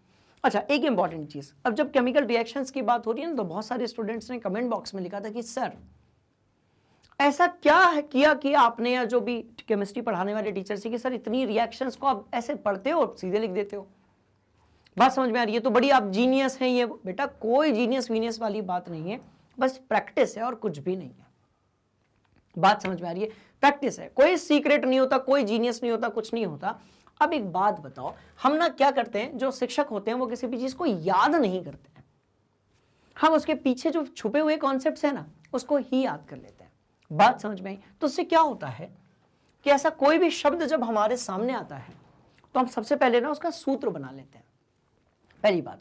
दूसरी बात, रासायनिक अभिक्रियाएं जो होती हैं उसको संतुलित करने के लिए समीकरण हम जो बनाते हैं उसकी भी हमारी अच्छी खासी प्रैक्टिस होती है। तो आप जो है उतनी प्रैक्टिस कर लीजिए। बात समझ में आ गई? आपका आसानी से बढ़िया तरीके से पूरा का पूरा जो तैयारी है रिएक्शंस को लेकर वो हो जाएगी। That's all. बात समझ में आ गई? चलो नोट करो। कर लिया? 80 नंबर वाली पहले कर चुके हैं इसलिए दोबारा नहीं कर रहे हैं। चलिए और आगे बढ़ेंगे, सारी यहां पर दी हुई है, थोड़ी और आगे बढ़ेंगे। निम्नलिखित रासायनिक समीकरणों को संतुलित करना है, तो क्या करना है, संतुलित करना है। कर लेते हैं, कोई दिक्कत नहीं है। चलो हिट एंड ट्रायल मेथड से करेंगे, लंबी मेथड लगाएंगे, बहुत लंबी कहानी चली जाएगी। तो यदि मैं यहां पर लिखता हूं 2, तो मुझे हाइड्रोजन बैलेंस होता हुआ हुआ हुआ हुआ हुआ तो, और यदि मैं यहां पर लिखता हूं 2, तो मुझे ऑक्सीजन 6 दिख रहे हैं, यहां पर ऑक्सीजन 2 दिख रहे हैं, तो 8 हो गए। यहां पर ऑक्सीजन मुझे 3 दूनी 6 दिख रहे हैं और यहां पर 2 दिख रहे हैं, तो 8 ये भी हो गए। हाइड्रोजन मुझे यहां 2 दिख रहे हैं, यहां पर 2 दिख रहे हैं। हाइड्रोजन मुझे यहां सीधे सीधे 4 दिख रहे हैं, राइट। आप देखो ये OH के नीचे 2 लिखा है, इसका मतलब 2 हाइड्रोजन है, 2 ऑक्सीजन है। कैल्शियम मुझे 1 दिख रहा है, नाइट्रेट यहां पर 2 दिख रहे हैं, वहां पर दिख रहे हैं, खत्म। जी हाँ, बैलेंस हो गया। मतलब ये कि जी हाँ, कैसे आया, प्रैक्टिस से। कैसे करोगे, मेरे साथ। कहां पर करोगे, मैग्नेट ब्रेन्स पर। बात समझ में आ गई? प्रैक्टिस करनी है एक बार, बस आप दिल पे पत्थर रखकर सारे क्वेश्चंस मेरे साथ सॉल्व कर लीजिए। इसके बाद आपको इस चैप्टर, क्या इसके बाद वाले दोनों चैप्टर से भी किसी भी अभिक्रिया में कोई भी दिक्कत नहीं जाएगी स्टूडेंट्स। बात समझ में आ गई? चलो इसके बाद और आगे बढ़ते हैं। ठीक है, आसान है। यहां पर 2 लगा देते हैं और यहां पर भी 2 लगा देते हैं। जहां तक मुझे लग रहा है बैलेंस हो चुका है। हाँ, ये बिल्कुल बैलेंस हो चुका है, कोई दिक्कत नहीं है।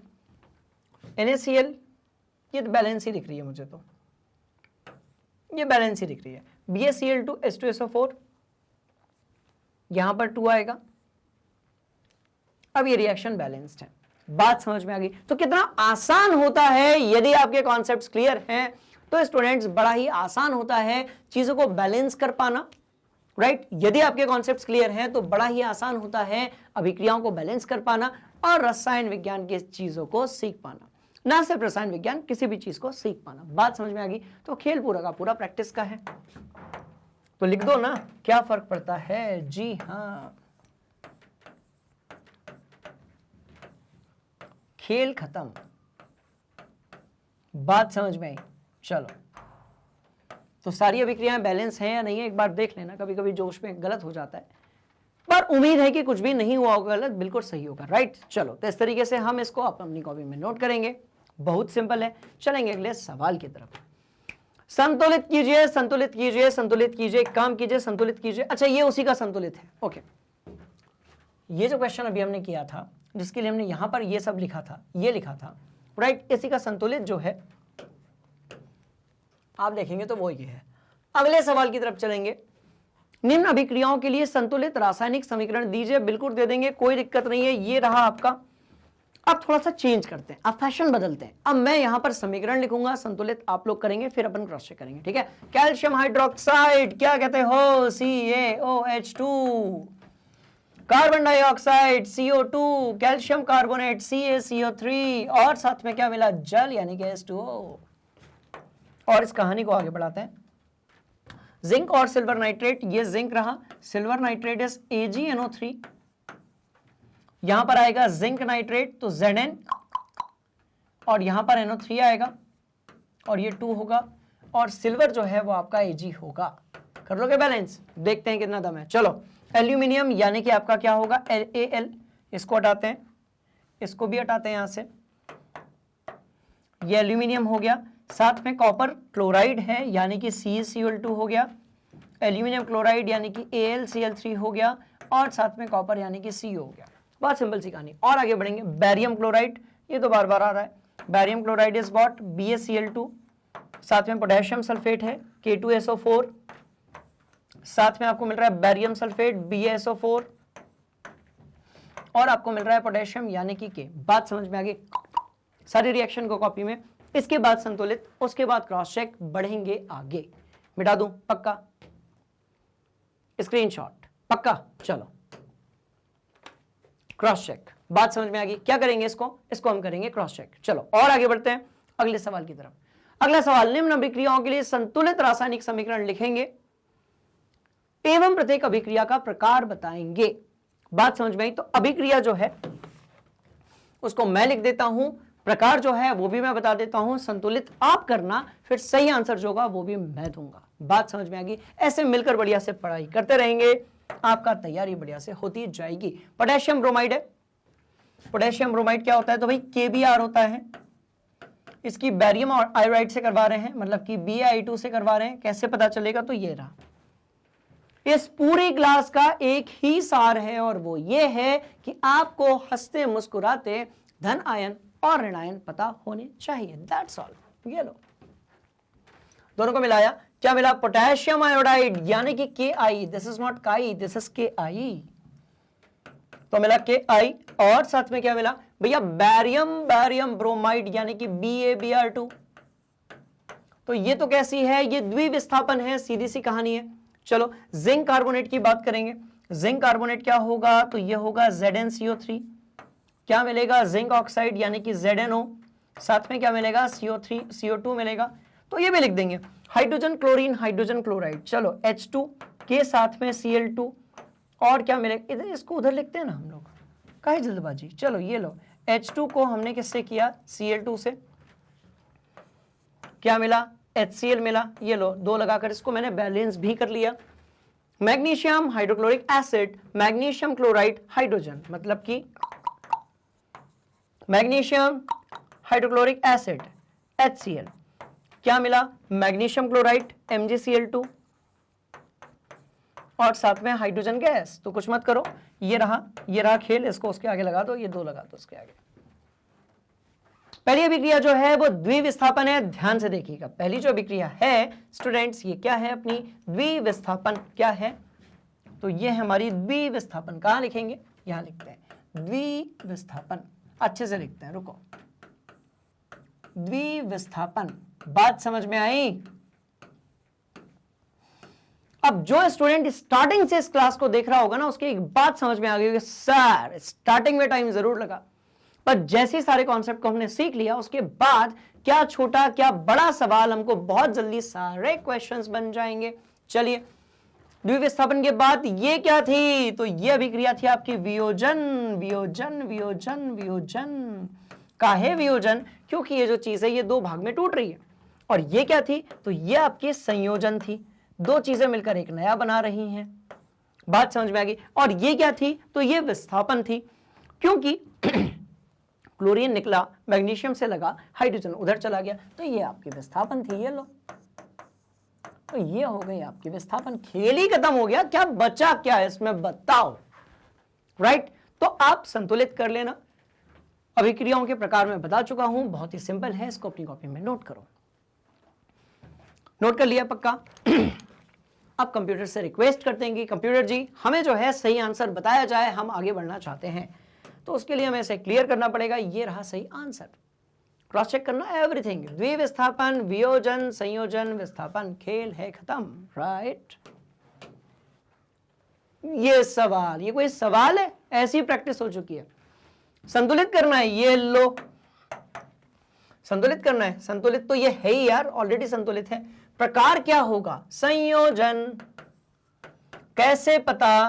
दो मिलकर एक बना रहे हैं, H2O2। ये क्या होगा? वियोजन होगा। और संतुलित है क्या? तो H2O2। हाँ जी, हाँ जी, हाँ जी, हाँ जी, ना जी, ना जी, ना जी, संतुलित नहीं है, कर लेंगे। यहां दो लगा दो, उससे कुछ होगा? यहां दो लगाएंगे तो कुछ होगा नहीं। एक काम करते हैं, रुको, यहां 4 लगा दो, यहां भी 4 लगा दो, और यहां पर 2 लगा दो। खेल ही खत्म हो गया। दिस इज वियोजन। और यदि आपको एक और वैरायटी चाहिए इसी कलर में, तो हमारे पास एक और वैरायटी है इसी कलर में, और वो क्या है? आपकी विघटन। बात समझ में आई? ये लो, बैलेंस यार लग नहीं रही है। 8 8 8 4 और 4 8, खेल खत्म। चलिए, और ये भी कैसी है? तो ये आपकी ये भी है वियोजन। पर याद रहे दोनों ही सूर्य की रोशनी में हो रही है, इसलिए इसको हम बोलेंगे प्रकाशीय वियोजन या प्रकाशीय विघटन। बात समझ में आ गई? That's all. और ये भी आपकी विघटन होगी। पर याद रहे ये अभिक्रिया जो है वह सूर्य के प्रकाश में ही होती है, ऐसे ये नहीं होती है। चलो, हो गया खेल सिंपल। चलिए, नोट करें, किया आपने? बैलेंस नहीं किया गया ना, रुको बैलेंस कर लेते हैं। इसको बैलेंस नहीं किया गया, ये 2 ये 2, ऊपर वाली बैलेंस है, कोई दुख दर्द नहीं। चलिए, बात समझ में आ गई? स्क्रीनशॉट पक्का जी, आगे बढ़ेंगे।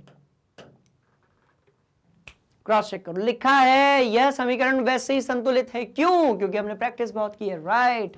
सारे वियोजन यानी अपघटन है, दोनों वियोजन और आपकी अपघटन अभिक्रियाएं हैं। अगला सवाल क्या कहता है? अपचायक को पहचानिए। भैया समय बदल गया, अब नया कॉन्सेप्ट आ गया। अपचायक क्या है? अपचायक क्या होता है? तो आप में से बहुत सारे स्टूडेंट्स हिंदी इंग्लिश दोनों में पढ़ते हैं, बताइएगा मुझे। अपचायक होता है रिड्यूसिंग एजेंट। क्या होता है? रिड्यूसिंग एजेंट होता है। और रिड्यूसिंग एजेंट का मतलब क्या होता है? जिसका ऑक्सीकरण होता है। तो इसका मतलब होता है जिसका ऑक्सीकरण होता है। तो जिसका ऑक्सीकरण होता है वो क्या है आपका? बात समझ में आ रही है? जिसका ऑक्सीकरण होता है वही है आपका अपचायक। जिसका भी ऑक्सीकरण होता है वही आपका क्या है? अपचायक है, राइट? तो ध्यान से देखिए, खेल क्या हुआ। देखो, कार्बन के पास में एक ऑक्सीजन था, अब कार्बन के पास में 2 ऑक्सीजन है। मतलब कार्बन से ऑक्सीजन आकर जुड़ रहा है, यानी कि उसका क्या हो रहा है? ऑक्सीकरण। बड़ी सिंपल सी कहानी। कार्बन से ऑक्सीजन आकर जुड़ रहा है, यानी कि उसका क्या हो रहा है भाई? ऑक्सीकरण हो रहा है। तो ये क्या होगा? तो पहले वाले में ये होगा आपका अपचायक। बात समझ में आ गई। पहले वाले में क्या होगा आपका अपचायक होगा, बड़ी सिंपल सी कहानी, कार्बन में ऑक्सीजन आकर जुड़ रहा है। दूसरे वाले खेल में चलते हैं। देखो देखो देखो देखो देखो देखो, जिसका ऑक्सीकरण हो रहा है। अब ये कैसे बताओगे कि ऑक्सीकरण हो रहा है? तो इसके दो ही कहानियां हैं और वो दोनों ही मैं आपको सुनाता हूं, जो कि मैंने कई बार पहले भी सुनाया है। पहला, या तो ऑक्सीजन जुड़ जाए, दूसरा या तो ऑक्सीजन हाइड्रोजन बाहर हो जाए। इन दोनों ही प्रक्रियाओं को हम ऑक्सीकरण कहते हैं। बात समझ में आ गई। तो अब यहां पर क्या हो रहा है, देखो NH3 से हाइड्रोजन बाहर निकल रहा है, इससे हाइड्रोजन बाहर निकल रहा है, H2 जो है वो बाहर निकल रहा है। तो जिससे H2 बाहर निकलेगा उसका क्या होगा आपका अपचायक, उसको हम कहेंगे अपचायक, और उसका होगा ऑक्सीकरण। तो अमोनिया होगा यहां पर, और यहां पर जो है कंप्यूटर जी से मैं कहूंगा कि 3 लिख दें। बात समझ में आ गई। तो इस तरीके से बड़ी ही सिंपल सी कहानी थी, बड़ी ही बढ़िया सी कहानी थी, बड़ी ही धमाकेदार सी कहानी थी। इसको आप अपनी कॉपी में नोट कर लीजिए। कोई सवाल ही नहीं था, सिंपल क्वेश्चन था, राइट। चलिए, बात समझ में आ गई। चलो, तो इस तरीके से बड़ा ही आसान है, बहुत ही सिंपल है। हम चलेंगे अगले सवाल की तरफ। अगला सवाल क्या कहता है, निम्नलिखित अभिक्रियाओं में से किसका ऑक्सीकरण तथा किसका अपचयन हो रहा है, उसको बताइए। पहले अपनी कॉपी में लिख लीजिए, उसके बाद इसको क्रॉस चेक कर लीजिए, फिर मैं डिस्कस करता हूं पीछे छुपे हुए कॉन्सेप्ट के बारे में। तो स्टूडेंट्स, कहानी जो है वो बड़ी ही सिंपल है, अपचयन उपचयन वाली बातें हैं। जो अपचायक होगा, क्या बताना है, ऑक्सीकरण का मतलब क्या है, ध्यान से देखो। ऑक्सीकरण हम जानते हैं, ऑक्सीकरण देखो ये क्या लिखा हुआ है अभी, ऑक्सीकरण एक बताएंगे, दूसरा वाला ऑटोमेटिकली क्लियर हो जाएगा। ऑक्सीकरण जो होता है इसी को हम लोग क्या कहते हैं, इसी को हम कहते हैं उपचयन। बात समझ में आ रही है, उपचयन।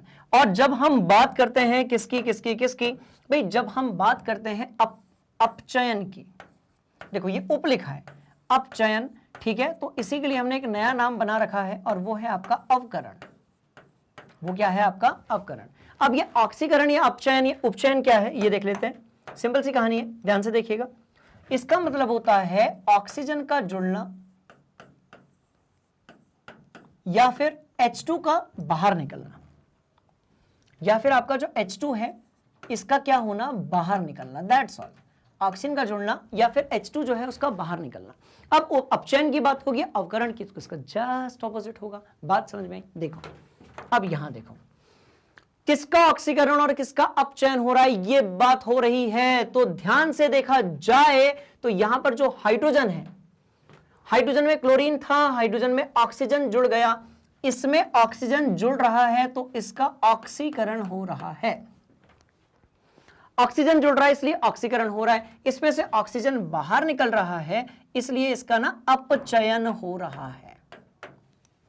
ऑक्सीजन इसमें से बाहर निकल रहा है और क्लोरीन जुड़ रहा है इसलिए इसका क्या हो रहा है, आपका अपचयन। इंटरेस्टिंग कहानी क्या है कि जब भी ऐसा क्वेश्चन पूछा जाता है आपको सिर्फ किसके बारे में बात करनी है, आपको बात करनी है सिर्फ अभिकारक के बारे में। बात किसके बारे में करनी है, सिर्फ अभिकारक के बारे में बात करनी है, क्योंकि आपके उत्पाद के बारे में बात नहीं की जाती, राइट। अब दूसरे वाले मर्द पर आते हैं। अब इसमें से ऑक्सीजन बाहर है तो भाई ये होगा अपचयन, और जिसमें आपका ऑक्सीजन जुड़ रहा है उसका क्या होगा, तो ऑक्सीकरण। तो वही लिखा है, ध्यान से देखो। HCl का क्या होगा, उपचयन यानी कि ऑक्सीकरण, सही है। MnO2 का क्या होगा, अपचयन होगा। तो ऊपर लिखा हुआ है, नीचे से क्रॉस चेक करो। बहुत सिंपल सी कहानी है। ये रहा कॉन्सेप्ट, वो रहा क्वेश्चन, यहां रहा सॉल्यूशन, और आपके और मेरे बीच में रही अंडरस्टैंडिंग। बहुत बढ़िया तरीके से हमने सारे क्वेश्चंस निपटा डाले हैं। और आगे बढ़ते हैं अगले सवाल की तरफ, ठीक है। चलो, कर लिया। अगला सवाल, क्या होता है जब एक टुकड़ा, रिएक्शन की बात हो रही है क्योंकि ये चल रही है रिएक्शन सीरीज। चलो, जिंक धातु का कॉपर सल्फेट विलयन में डाला जाता है। जिंक धातु मतलब क्या, Zn, किस में, कॉपर सल्फेट में। ज्यादा क्रियाशील कौन है, जिंक है, किस से, कॉपर से। हटा देगा और खुद वहां पर कनेक्ट हो जाएगा। बात समझ में आई। तो विस्थापन अभिक्रिया, एल्यूमिनियम धातु का टुकड़ा तनु HCl में डाला गया, Al की अभिक्रिया आपने HCl से करवाई। सिल्वर धातु का कॉपर सल्फेट में डाला गया, सिल्वर धातु को कॉपर सल्फेट में डाला गया। तो सिल्वर जो है वो कम क्रियाशील है, कोई अभिक्रिया नहीं होगी। यदि अभिक्रिया संपन्न होती है तो संतुलित रासायनिक अभिक्रिया लिखिए। बात समझ में आ गई, सिंपल सी बात है, क्रॉस चेक कर लेते हैं। ये लो, हाँ ठीक है, ए वाली बात तो क्लियर है। बाकी की दोनों जो अभिक्रियाएं हैं, अरे एक मिनट, ये कंप्लीट नहीं है क्या? एल्यूमिनियम जो है इसको रिप्लेस नहीं करेगा तो ये अभिक्रिया जो है ये भी होने वाली आपकी नहीं है। एल्यूमिनियम धातु का तनु HCl में डाला गया, क्या AlCl3 और H2 बनाएगा? कंफ्यूजन है। ऊपर वाली तो बिल्कुल सही है, ये एक प्रकार की विस्थापन अभिक्रिया है। नीचे वाली जो है होगी नहीं, क्यों नहीं होगी? क्योंकि कॉपर की जो क्रियाशीलता है कैसे पता चलेगा? तो एक होती है सक्रियता श्रेणी, वहां से पता चलेगा कॉपर की क्रियाशीलता Ag से कैसी होती है, बहुत ज्यादा होती है, तो वो उसको नहीं हटा सकता, तो ऊपर वाली अभिक्रिया होगी और ये होगा हमारा आंसर। बात समझ में आ गई? चलिए भाई, तो इस तरीके से जो है आप इसको देख लीजिए। हम चल रहे हैं अगले सवाल की तरफ। कौन सा वाला? हाँ, ये अभिक्रिया होगी। रुको रुको रुको रुको रुको रुको, ये वाली अभिक्रिया होगी, ये वाली अभिक्रिया होगी, बिल्कुल होगी। कुछ कंफ्यूजन था। ये यहां पर बन जाएगा AlCl3 और साथ में जो है H2 गैस निकलेगी। बैलेंस आप कर सकते हो, उसमें कोई दिक्कत वाली बात नहीं है। यहां पर 2 लगा दो और यहां पर 6 लगा दो और वहां पर 3 लगा देना और ये यहां पर आप जो है 2 लगा देना, खेल खत्म। ठीक, तो ऊपर वाली दोनों अभिक्रियाएं होंगी, नीचे वाली जो अभिक्रिया है वो नहीं होगी, क्योंकि लिखा हुआ है Ag Cu से कम क्रियाशील धातु है, अतः CuSO4 से Cu की विस्थापित अभिक्रिया नहीं हो सकती। चलिए भाई, इसको यहां से हटाते हैं और चलते हैं आगे, देखते हैं कोई सवाल है या नहीं है। बिल्कुल है। निम्नलिखित रासायनिक अभिक्रियाओं में उपचयित एवं अपचयित होने वाले पदार्थों को पहचानिए। अभी जैसा कि हमने देखा था कि अपचयन उपचयन क्या होता है, ठीक है, तो ध्यान से देखो। अब इसमें से जो है क्या निकल रहा है? ऑक्सीजन बाहर निकल रहा है, तो इसका तो हो रहा है अपचयन, इसका हो रहा है उपचयन। ऑक्सीजन बाहर निकल रहा है तो अपचयन हो रहा है। हाइड्रोजन जो है, हाइड्रोजन HCl जो है, इसका हो रहा है आपका उपचयन यानी कि ऑक्सीकरण। बात समझ में आ गई? बाकियों को जल्दी से मुझे आप बताइए, बढ़ते हैं आगे। राइट, तो क्या कहते हो भाई? कर लिया आप लोगों ने, बड़ा ही आसान था अपचयन और उपचयन को बता पाना। अब देखो, इसमें से ऑक्सीजन बाहर निकल रहा है तो ये अपचयन होगा। अच्छा, ये पूरा लिखा नहीं है, ये उपचयन होगा। राइट, अब इसमें जो है ऑक्सीजन जुड़ रहा है तो ये उपचयन होगा। ऐसे ही यहां पर कार्बन से CH4 में ऑक्सीजन जुड़ रहा है तो ये उपचयन होगा। और ये जो है आपका इसका उपचयन होगा। ऑक्सीजन में हाइड्रोजन जुड़ रहा है तो इसका आपका अपचयन होगा, क्योंकि देखो ना, ऑक्सीजन 2 थे, अब एक ही बचा, निकलकर जो है वो दूसरे में चढ़ गया। राइट, तो इस तरीके से आप देख लीजिए, बहुत सिंपल सी कहानी है। राइट, अपचयन और उपचयन बता पाना बड़ा ही आसान है, क्योंकि हमें ऑक्सीकरण यानी कि उपचयन, अपचयन यानी कि अपकरण की परिभाषा भी क्लियर है, कॉन्सेप्ट भी क्लियर है। ठीक है, चलो इसको आपने अपनी कॉपी में नोट कर लिया है, हम चलते हैं आगे, इसको करते हैं क्लियर। कर लिया? पक्का? ये हो गया क्लियर। और बढ़ते हैं आगे और आप अपनी आंसर्स को कर लीजिए क्रॉस चेक। राइट, अब यदि आपने इसको क्रॉस चेक कर लिया है तो प्लीज आप मुझे कमेंट बॉक्स में बताइएगा कि ये जो हमारी रिएक्शन सीरीज थी, इसमें आपको क्या सारी चीजें बढ़िया तरीके से क्लियर हो गई है या फिर नहीं हुई है। यदि हो गई है, बहुत बढ़िया बात। नहीं हुई है, कोई दिक्कत नहीं है, हम फिर से आपके लिए मेहनत करेंगे। बात समझ में आ रही है? और आपका जो नॉलेज है उसको हमेशा हम बढ़ाकर ही रहेंगे। क्लियर है कहानी? तो स्टूडेंट्स, इस तरीके से हमने एक बढ़िया रिएक्शन सीरीज वाला पहला अध्याय खत्म कर लिया है। इंटरेस्टिंग बात यह है कि जब मैं दूसरे और तीसरे अध्याय की आपको रिएक्शंस करवाऊंगा, अभिक्रियाएं करवाऊंगा, तो यहां से आपको बहुत सारी रिएक्शंस क्या होगी, रिपीट मिलेंगी। बात समझ में आ गई? तो इस तरीके से मैग्नेट ब्रेन्स हिंदी पर आपको जो है और भी बहुत सारी चीजें मिलती हैं, पर उसके लिए आपको क्या करना पड़ेगा, पहले पहुंचना पड़ेगा ना। कैसे पहुंचोगे? प्ले स्टोर से पहुंच सकते हो, गूगल से पहुंच सकते हो और पहुंच सकते हो यूट्यूब से। तरीका क्या है? बहुत सिंपल है, सर्च करिए और आगे बढ़िए। सर्च किया, आगे बढ़े, कोई रजिस्ट्रेशन नहीं, कोई पैकेज नहीं, कोई कूपन नहीं, कोई सब्सक्रिप्शन टाइप की चीजें नहीं, कुछ भी नहीं। पेन उठाइए, कॉपी उठाइए, शुरू हो जाइए। दिक्कत है कमेंट कीजिए, नहीं है आगे बढ़िए, दैट्स ऑल। अब आपने यहां क्लिक किया, आप और आगे बढ़े।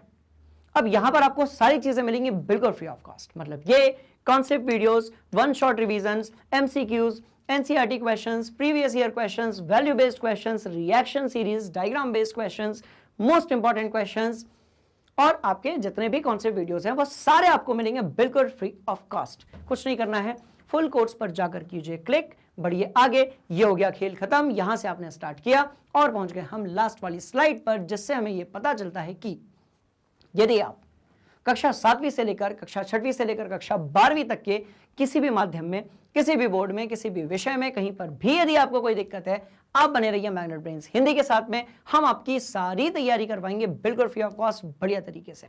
बात समझ में आ रही है स्टूडेंट्स? अब क्या करना, क्लास खत्म हो चुकी है।